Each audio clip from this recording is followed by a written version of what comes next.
سبحانك لا علم لنا إلا ما علمتنا إنك أنت العليم الحكيم ولا حول ولا قوة إلا بالله العلي العظيم ربنا افتح بيننا وبين قومنا بالحق وأنت خير الفاتحين ربنا اغفر لنا ذنوبنا وكفر عنا سيئاتنا وتوفنا مع الأبرار رب يسر ولا تعسر ربي تكن بالخير أما بعد Surah Allah satu sampai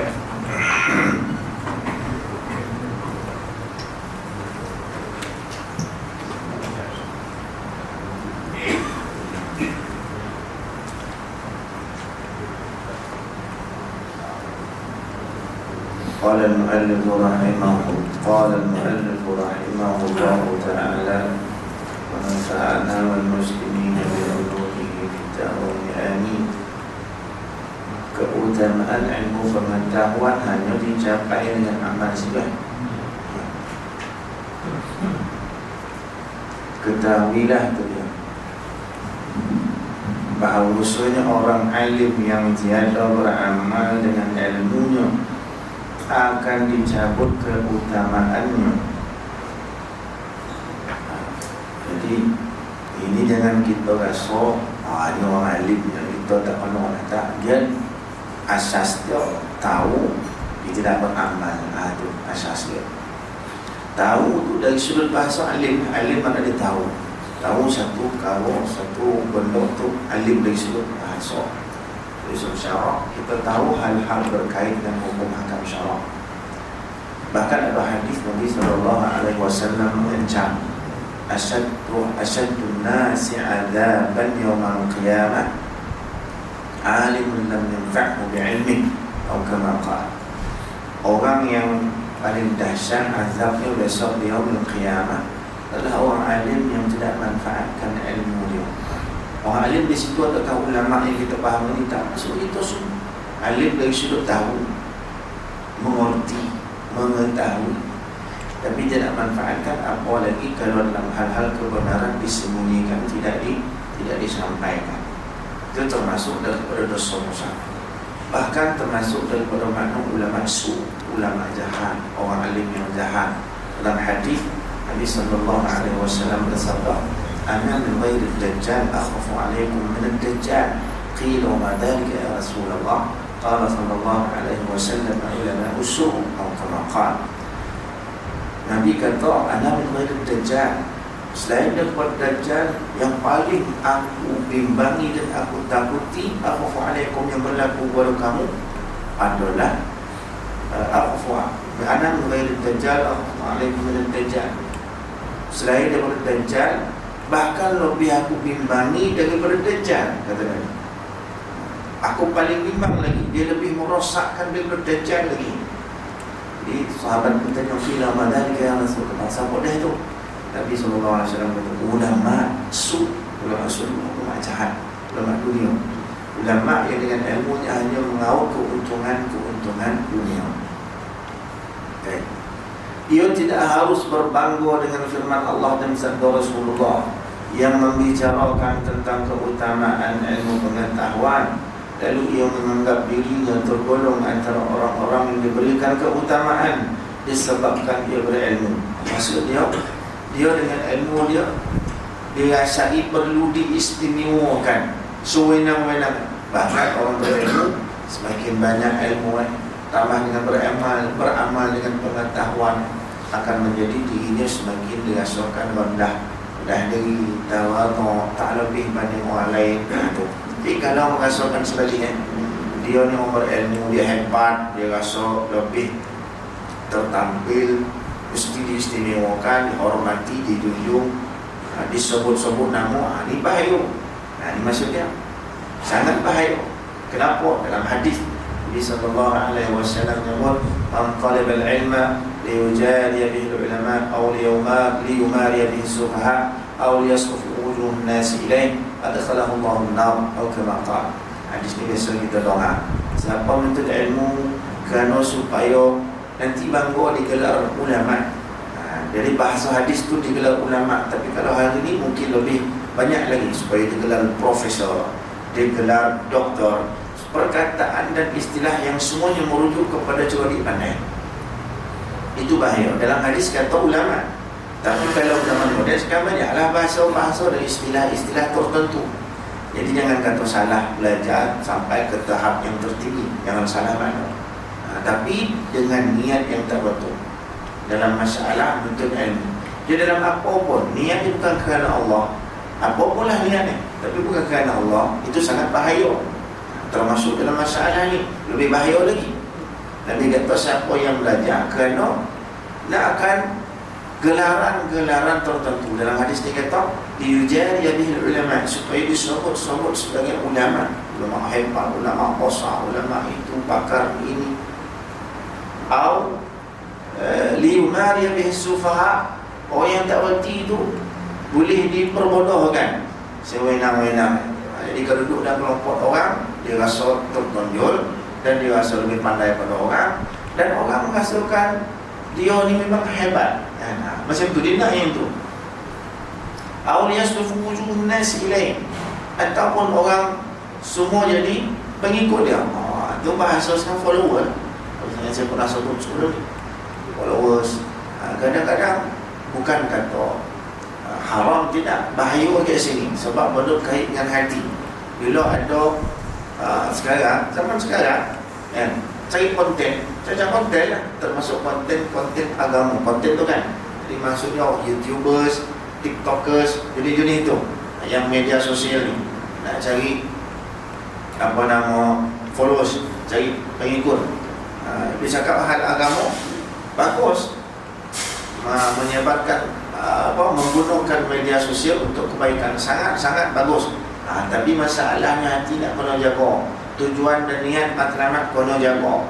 Yang kita bila jumpa orang ada jangan lupa tekan lonceng subscribe je kan. Itu pun tujuannya. Kalau tujuannya konten tu untuk dapat keuntungan YouTube bayar ke dia, masalah tu.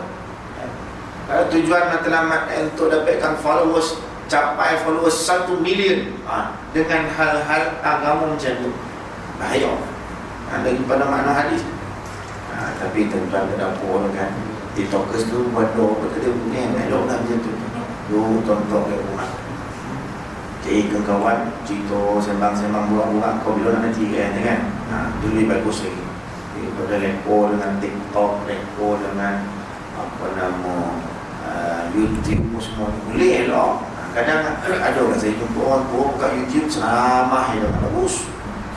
Memang itulah layak, bukan dekat orang tua, mudah pun sama. Untuk dapatkan manfaat daripada kecanggihan yang ada hari ni kan. Canggih digunakan pada jalan kebaikan, bagus. Tapi kalau lekoi kan, bahaya.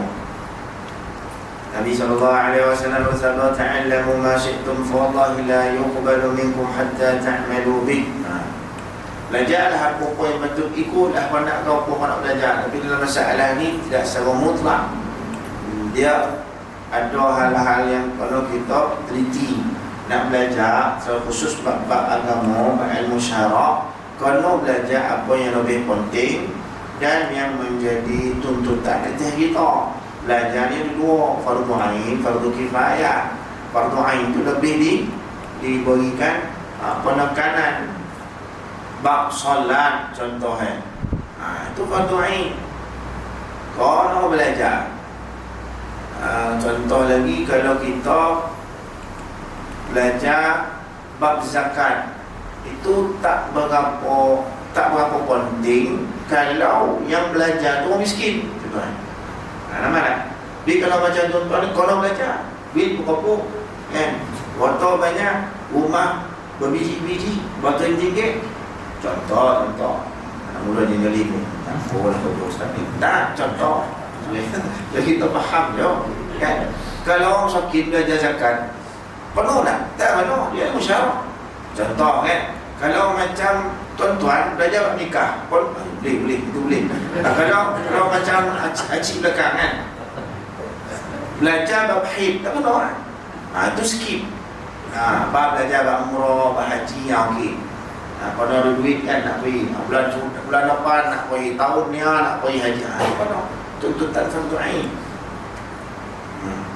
Tengok mana ilmu yang lebih patut, lebih penting, lebih dituntut untuk kita pelajari. Kalau dalam keadaan kita kebanyakan kita lah dah lebih pada umur bencin kan. Jadi nak belajar semua-semua ni kau tak sampai. Kita belajar yang patut-patut dan wajib-wajib dari kita. Banyak pula yang wajib dari kita nak kena tahu dan kita masih belum tahu. Kita faham-faham sendiri, masing-masing kita ni tak sama. Bas semayang tu dah tentu dah. Dari Imam Mati pun tak habis. Banyak pula semalam belajar bab semayang jamaah. Ulu, pompau, solat berjamaah. Banyak pula. Hatta ada sebahagian daripada jamaah yang beri soalan kat saya pun tak terfikir masalah. Bagus soalan-soalan kan? Mana soalan lupa lah, tak terfikir. Tapi bagus soalan yang kita sendiri. Cek, kita ada jawapan kan? Di banyak benda kita tak tahu.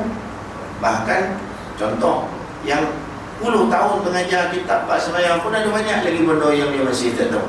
Walaupun menghadap kitab, bukan satu dua kitab, kata contoh kan, tutup guru apa-apa yang pondok-pondok tu sama, banyak lagi benda tak tahu. Apalagi kita yang nadah, yang pada 15 minit tolak lagi, banyak benda tak tahu lagi. Kena ambil tahu benda-benda yang sangat-sangat penting untuk kita. Ini contoh-contoh lah. Tanya nak ni, ini contoh-contoh. Saya tak nampak saya berdalap je semua kan. Alhamdulillah. Kalau saya berdalap, contoh-contoh luaran lah tu. Habis kalau yang lolap, masuklah dia sekali. Sabda Nabi SAW, man izdada ilman wa lam yazdad hudan lam yazdad min Allah illa bu'da. Dia lagi sampai man izdada ilman wa lam yazdad hudan. Barang siapa yang bertambah ilmu tapi tak tambah hidayah, maksud tak tambah amalan, lam yazdad min Allah illa bu'da. Tidak ada yang bertambah dalam hidupnya melainkan makin lama makin jauh daripada Allah Ta'ala. Tak berbahaya. Ada sebahagian orang bila dengar dia makin jauh daripada Allah, dia rasa tak berapa membimbangkan, tak berapa merisaukan. Tapi orang yang betul-betul ada iman dalam hati, jangan kata jauh daripada Allah, bahkan sesuatu yang walaupun sunat, bukan wajib, walaupun sunat yang biasa dia buat tapi tak terbuat hari itu, dia rasa risau. Pasal apa? Ini sebagai pertanda Allah dan dia makin menjaga. Dia rasa macam itu. Padahal tentang zikir sikit je. Contoh semayang kan, macam yang kita semua dah faham dan tahu lah. Zikir 3-3 dengan tasbih, tahmid 3-3, takbir 3-3. Satu hari tak terbaca, pasal apa? Dia rasa bimbang. Ataupun jenis yang biasa datang masjid dan biasa berjamaah, satu hari merayau berjalan, cucu datang rumah, cuti raya Cina, dia semua segala raya dia pun sama raya. Anda tahu kan? Dia pun pergi keluar jalan, pergi melakor, pergi kerupu dan sebagainya. Azan, Allahu Akbar. Ni cucu nak layan dia ni, jalan bisu, tengok unta, tengok babu, tengok apa semua ni kan, tengok azan. Contoh kan, ya walaupun boleh jamaah qasar contohnya, tapi hati ni ngeletek nak pergi masjid, betul tak? Orang jenis macam tu lah. Jenis tu. Tapi maksudnya ni, Allah, besok masjid, besok ni dia tak boleh tahan. Allah, tapi tak ada makna dalam suruh azan tu kan. Semua dalam telefon ada kan. Setting telefon kan. Mana tu ayun azan dalam suruh tak ada. Setting telefon lah. Jadi masuk waktu dia azan telefon. Bila orang tu dia dah mula tak tentu arahan. Orang macam ni, banyak kelebihan ni. Walaupun hanya dengan perasaannya tu saja.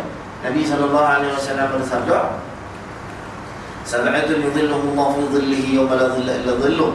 Hadisnya sahih Imam Bukhari.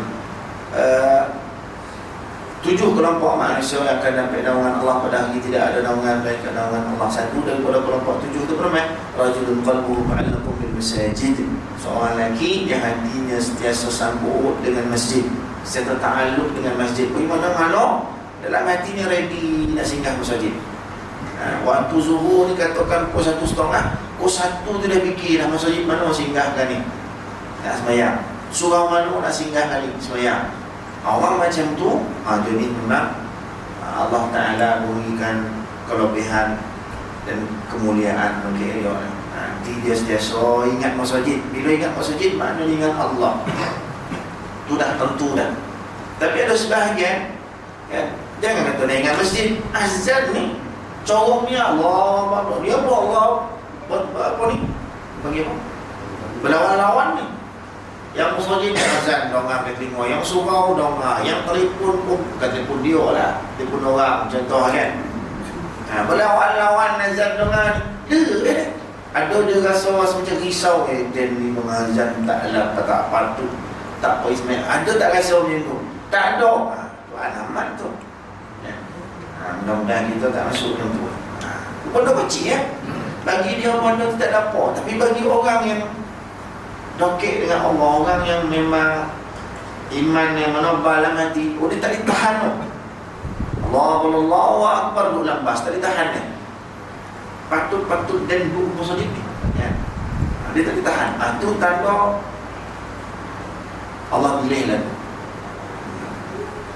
Tapi tidak juga bila Allah pun tak tahan. Dan tak tahan ni tak tahu dan beriman. Itu payah tak tahu lah. Mana kita hanya takat rasa dosa lah. Itu memang patut. Dia bodoh ni bukan boleh buat-buat. Dalam hati dia terbit, dia bukan boleh buat-buat. Dia ada iman, ada dia terbit betul-betul. Kalau lemah tu pun tak ada sama sekali, wa'iyadzubillah. Memang dia otomatik, tak ada rasa apa. Tak otomatik ya. Itu bahaya. Itu di antara sebuah hadis. Man izdada ilman wa lam yazdad hudan lam yazdad min Allah illa bu'la. Siapa yang tambah ilmu, walaupun tak tambah ilmu, wa lam yazdad hudan. Hidayah tak tambah, amal tak tambah, kata-kata tambah, kurang lagi. Tak kurang boleh tahan lagi. Dia tak ada lagi bahaya.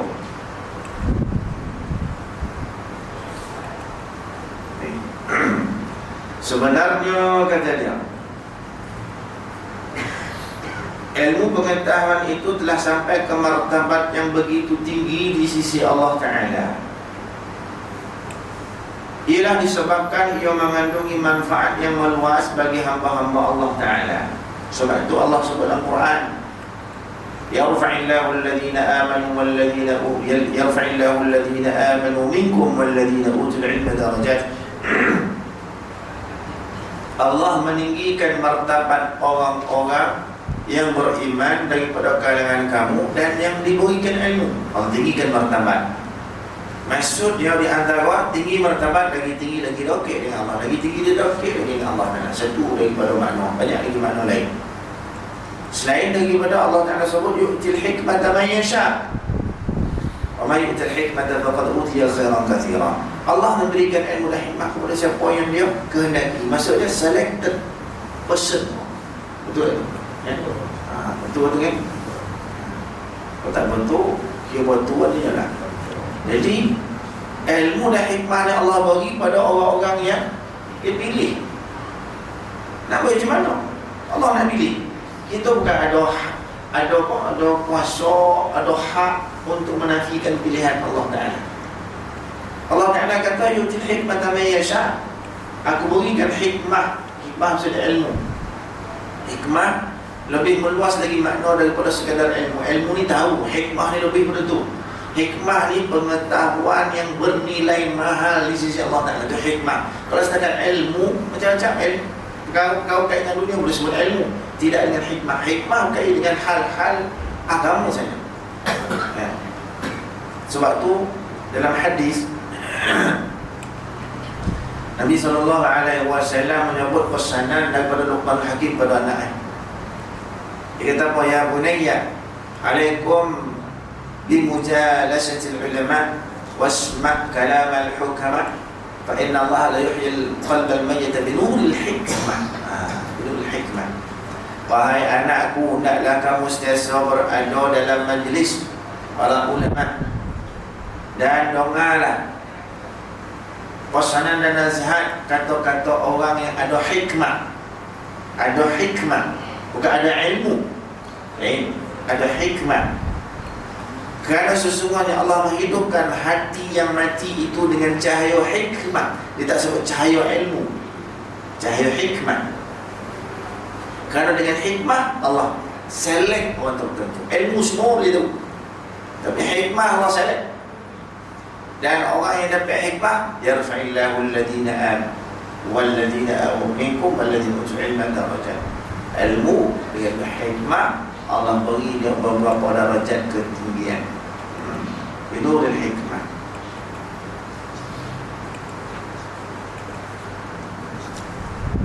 Jika si alim itu tiada manfaatkan ilmunya bagi dirinya sendiri, maka bagaimana ilmu itu dapat dimanfaatkan oleh orang lain?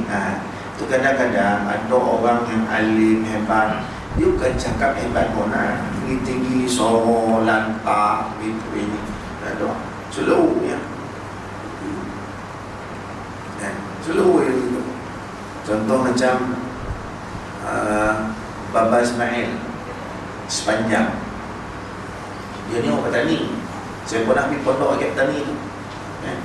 Sekali. Kemudian ke Malaysia dia galak-galak sampai sini. Sebelum tak tahu. Kemudian ini banyak. Dulu sampai berjemput kan. Berjemput ke sana. Minta dia sampai dia sini. Tahu kan? Sampai berjemput kan. Tak nak. Dia kena turun dalam niat. Ngajar budak-budak pondok. Tapi akhir-akhir mau dia keluar. Tak usah lama. Pengalaman saya bawa dia keluar, bawa dia ke petani tu. Nama topek tu sepanjang. Baba Ismail sepanjang. Bawa tu daripada pondok itu. Saya bawa sampai ke Gombau. Petani ni. Sepanjang tu lah mana saya tengok.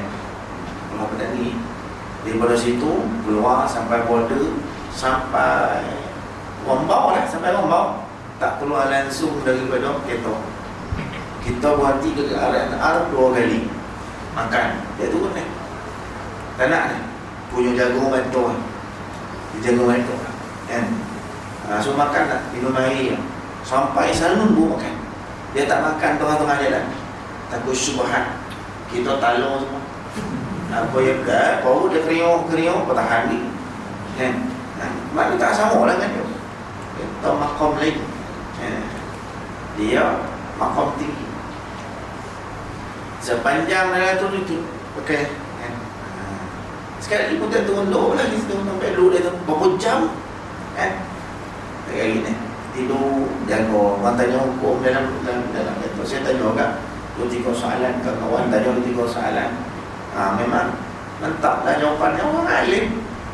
Kan. Tak turun. Minumnya. Makan pun tidak. Atau jaga. Kita lihat. Saya pergi luar-luar sampai pergi Siam ke Vietnam ke Sobut tak salah mana-mana kan. Dalam negara keluar negara orang ni dah kena kau kan. Tak mana-mana lah, tak kisah. Sebab itu Nabi SAW kata apa?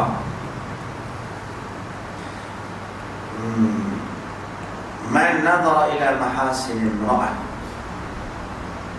ثم يغض بصره أحدث الله في قلبه عبادة يجد حلاوتها أو كما قال.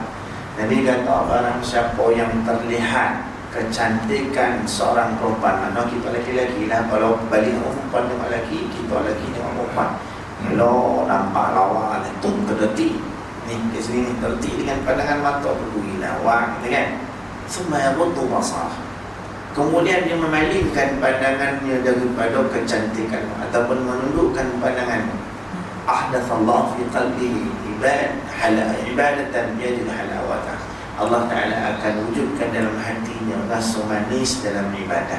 Situ pula dalam jalan bagus tak? Bagus. Ada dalam Quran, ada dalam hadis.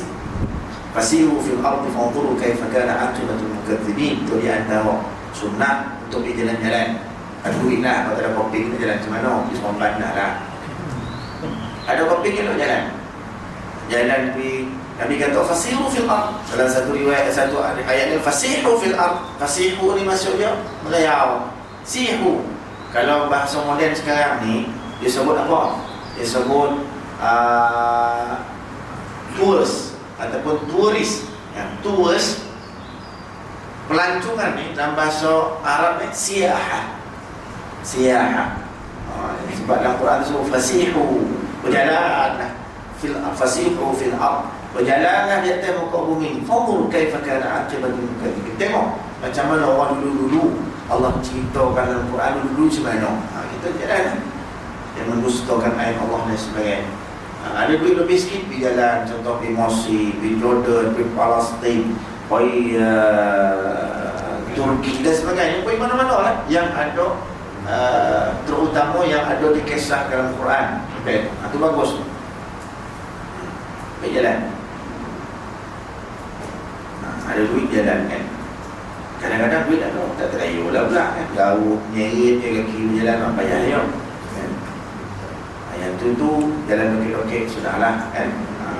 Elok jalan.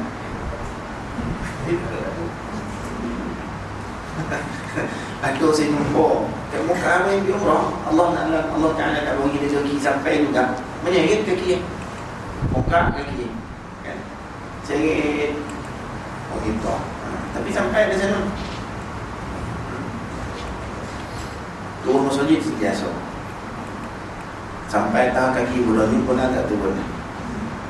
Bulan ni dia kan lebih ada ubah. Sampai bulan ni itu kamu tak jadi. Sebab kita bentang ada masalah balun. Dia pun macam tu orang bentang kan. Balun. Muka kaki dan kaki. Ada jemaah sebab sama masuk hospital. Dia tak bentang. Hospital, apa lah, kita bawa je lah kan. Kita jalan dalam hospital, so dah keluar hospital baru deh. Ya tak mahu, tak boleh nak, tak itu sebelum hospital tak mahu lah deh kan. Dah jalan hospital baru, tak nak ni kan. So itu nak orang kau ingat masa sihat sebelum masa sakit. Itu di antara kan. Hadis pun suruh kita jaga kesihatan. Ayat Quran dan hadis banyak lama-lama kan, suruh jaga kesihatan. Aku bilang macam dalam ni saya rasa banyak yang faham masalah tu kan. Jaga kesihatan kan. Sebab tu makan tak buat. Makan sikit-sikit. Eloklah tu. Itu jalan ke bagi kan. Sampul duduk kejap. Bilang sampul jalan balik. Sampul duduk kejap. Contoh kan. Dia memang masuk kita dah. Kalau sampul dah. Itu kan. Jangan kita umur 75 nak pergi macam umur 25 lari dia sudah kan, pergi lari hospital boleh cara-cara kita lah.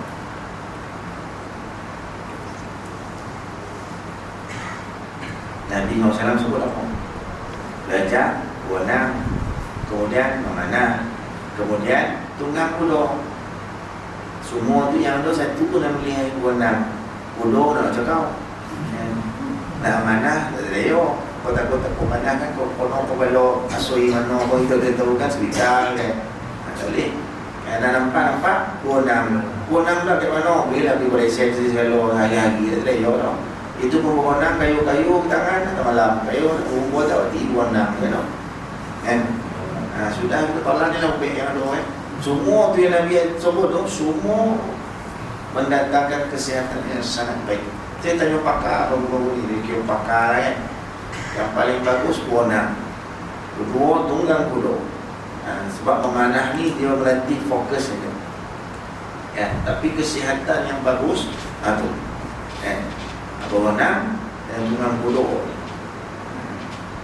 Boleh tak ganti kuda dengan kobau? Tak boleh. Walaupun baik kaki tak boleh. Yang dulu kita dah ada pergi cari mana lorong tu pergi jalan balik mana tu tenggek dulu ada nama dia lah. Itu naik bisul beli. Sebab watak itu tak sama. Kuda lain. Ini kuda tak ada bed, lombu pula. Lokek di kuda belakang, pom saja. Tak bergerak dalam lembu tu. Contoh kan. Tengok biar cerita.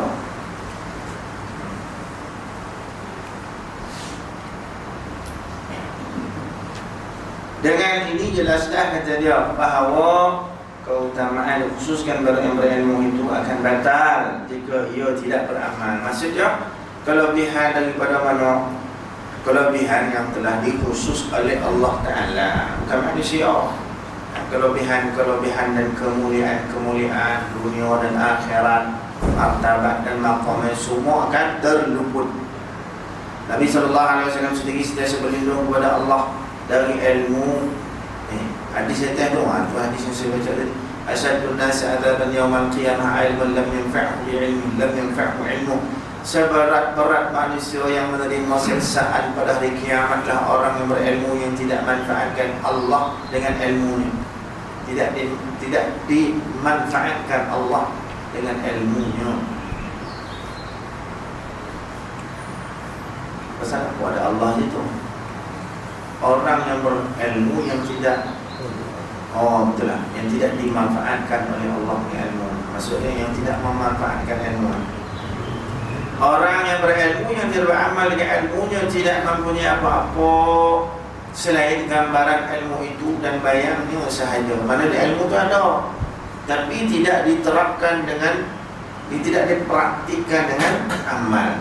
Maka ilmu itu sekadar mainin lidah pipi itu saja, tak lebih daripada itu. Akhirnya ilmu itu untuk jadikan sebagai jambatan, sebagai platform untuk meraih kelebihan dunia, tak lebih pada itu. Waliyadzubillah. Ya, mudah-mudahan kita tak masuk dalam itu.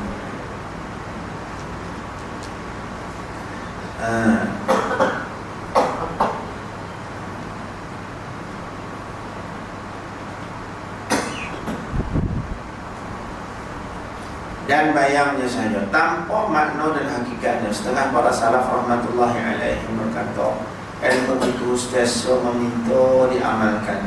Jika tidak disambut permintaannya, nescaya ia akan berpindah. Yakni jiwa ilmu itu dan cahaya serta berkat yang akan meninggalkan anda. Mana? Ya, kalau kita dah tahu ilmu itu macam meminta-minta lah kata dia. Amal lah, dia dah ada kat kau amal, dia ilmu tu macam meminta-minta. Kau dah tahu amal lah, dia ni amal. Tak amal pindah dah. Dia duduk kat kau ni tak beramal, begitu alih lah. Pindah maksudnya berkat dia tak ada. Akhirnya dia tak beramal dan dia lupa daripada dia. Ilmu dah tahu dah, faham, tak ada kat dia, tak wujud berkat ilmu dia. Pindah kat alih. Mudah-mudahan kat kita.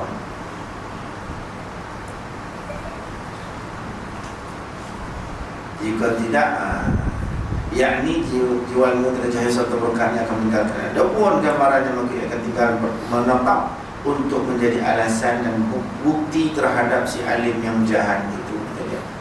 Waliyadzubillah. Anda kata si alim tadi mengajarkan ilmunya kepada orang lain, si ilmu jadi seperti ilmu yang membakar dirinya untuk menerangi orang lain, ataupun seperti jarum yang menjahit pakaian untuk menutup orang lain, sedang dirinya tinggal telanjang. Ya. Dia ada jarum, dia jahit baju orang, dia tak ada baju. Dia ada lilin dibakar dia oleh orang, dia untung. Jadi maknanya tak manfaat, bahkan memudaratkan diri dia sendiri. Ayat Allah Ta'ala kata, atamuruna an-nasa bil birri wa tansawna anfusakum wa antum tatluna al-kitaba afala ta'qilun. Mengapa kamu suruh orang buat baik sedangkan kamu sendiri tak boleh? Tansawna anfusakum, sedangkan kamu melupakan diri kamu. Kau suruh orang buat, kau sendiri tak buat. Tu payah tu. Wallahu a'lam. Jadi nanti ayat itu kita sambung. Ayat bawah 105. Ayat 7 ayat solat. Wallahu a'lam. Cuma apa nama ni Jumaat ni, kemudian tunggu Jumaat, besok saya tak tahu lah. Umrah Jumaat berapa yang Jumaat sekali lagi. 2 Jumaat saya tak tahu. Agak ambil maklum Jumaat jelas sebelum saya pergi 1 bulan sampai 2 bulan, balik 2 bulan sini. Ya, Allah a'lam. Yang baik daripada Allah sallallahu alaihi wasallam Muhammad wa ala alihi wa sahbihi wa sallam. Subhanakallahumma wa bihamdika asyhadu an la ilaha illa anta astaghfiruka wa atubu ilaik. Allahumma arina al-haqqa haqqan warzuqna ittiba'ah wa arina al-batila batilan warzuqna ijtinabah. Allahumma faqqihna fid-din wa 'allimna ta'wil. Allahumma rabbana zidna ilman warzuqna fahma. Allahumma ij'al jam'ana hadha jam'an marhuman wa furqana min ba'dihi tafarraqan ma'suma. sallallahu alaihi wasallam Muhammad wa ala alihi wa sahbihi wa baraka wasallam. Alhamdulillahirabbil alamin. Assalamualaikum.